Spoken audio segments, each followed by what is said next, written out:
Bonjour les gestionnaires avisés, j'espère que vous allez bien. Alors aujourd'hui, je me pose une question à savoir, est-ce que tu penses que tu ne seras jamais un bon leader parce que tu n'as pas ce qu'il faut? Est-ce que au fond tu te dis, moi là, je suis pas en poste d'autorité, fait que je suis pas un leader dans mon équipe. Ou peut-être dire, ah lui là, il semble avoir les qualités de leader là. Moi, depuis tout petit, je le vois aller, là, puis il dirige les autres, puis il sait vraiment comment faire, puis moi, j'ai pas ces qualités-là. Là. Ça semble être vraiment inné pour lui. Alors, est-ce que c'est vrai ou faux de savoir être un leader, c'est inné? Dans cette vidéo-là, je te propose de détruire un mythe au sujet du leadership. Tu sauras comment être un leader parce que c'est à la portée de tous, même de toi.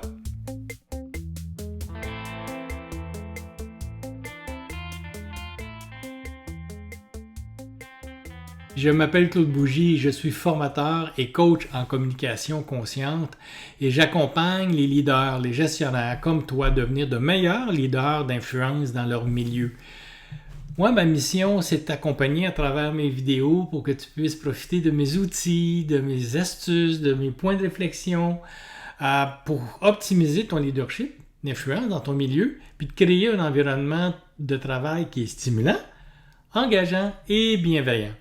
Alors, reste jusqu'à la fin aussi de mon vidéo parce que j'aurai une offre gratuite à te faire. Alors, voilà, donc je t'invite à regarder ma vidéo jusqu'au bout. Être un leader, c'est pas nécessairement ce qui est à l'extérieur en tant que tel. Il faut partir déjà de qui nous sommes en soi. Être leader, c'est d'avoir une posture intérieure. C'est un ensemble d'habiletés qu'on peut apprendre au cours de notre vie. Donc, c'est pas inné d'être leader. On va l'apprendre au fur et à mesure de notre évolution, de notre façon dont on a comme grandi, qu'on s'est développé en tant que tel. Bien sûr, il y a certaines personnalités qui vont acquérir des habiletés plus vite que d'autres. Puis d'autres vont les apprendre un peu plus tard, où ils vont avoir besoin d'un accompagnement pour aller chercher telle habileté. Alors, je pense que pour être leader, c'est pas inné. Être leader, c'est vraiment d'acquérir des habiletés, des capacités pour être capable de former son leadership en tant que tel. Et tu sais, hein, il y a différents types de leadership. D'ailleurs, je te mettrai en référence la vidéo qui en parle. Et ça dépend des contextes dans lesquels nous sommes. Par exemple, s'il y a un feu dans l'immeuble, si que toi, tu es un leader directif, ben, je pense que c'est pas tout à fait indiqué de faire rassembler tout le monde, de prendre une décision, est-ce que tout le monde est d'accord pour qu'on puisse sortir de l'immeuble, etc., puis avoir un consensus.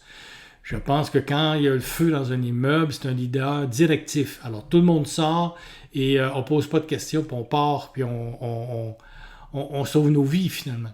Dans un projet qui est créatif, qu'on a besoin d'un brainstorming, par exemple, ben, le leader directif, lui, va être moins apprécié parce qu'on a besoin finalement d'avoir un leader qui est consensuel, qui anime, qui permet les échanges, qui permet la parole de l'un et de l'autre. Alors, nous ne sommes pas juste un seul style de leadership non plus. Ça dépend du contexte. Puis on s'adapte. Puis on peut voir aussi que dans un certain contexte, si ce n'est pas notre style de leadership, ben, il peut y avoir un autre leader qui prenne le relais aussi. Et c'est correct.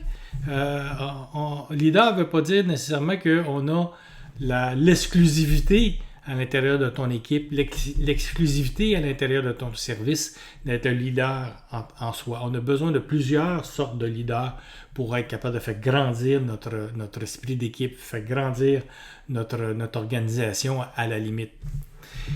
Il y a certains points communs que j'aimerais peut-être te partager au niveau des leaders dans une organisation. En tout cas, ça, c'est mon opinion à moi, c'est à mon sens à moi.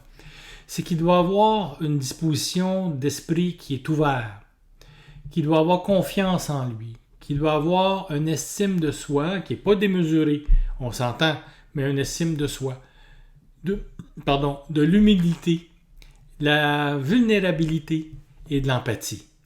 Je pense que ce sont des habiletés qui sont apprises au cours de notre éducation, de notre développement, puis on l'apprend surtout auprès de personnes qui sont signifiantes pour nous, des personnes qui sont des modèles pour nous probablement. En résumé, le mythe du leader inné, oublie ça, il faut détruire ce mythe-là.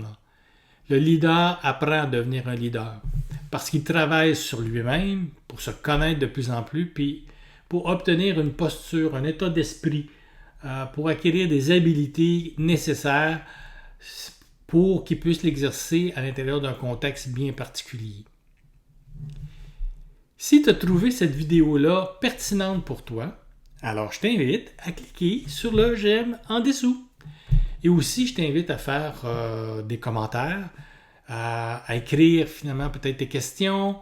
Tu veux partager une situation dans laquelle tu as vécu certaines choses. Écoute, je t'invite à le faire. Il y a un endroit sous la vidéo où tu pourras le faire. Puis je t'invite aussi à t'abonner à ma chaîne YouTube, simplement entre nous, pour ne pas rien manquer des autres vidéos que je produirai bientôt. Merci d'avoir regardé cette vidéo-là jusqu'à la fin. Et puis, j'ai une offre vraiment qui me tient à cœur, une offre gratuite que je veux te faire, puis qui va t'aider, je crois que ça va être pertinent dans ta gestion en tant que telle. C'est un e-book, un livrel qui s'appelle 9 astuces puissantes pour dénouer les conflits avec confiance. Il renferme des astuces qui sont inédites que peu de leaders d'influence connaissent.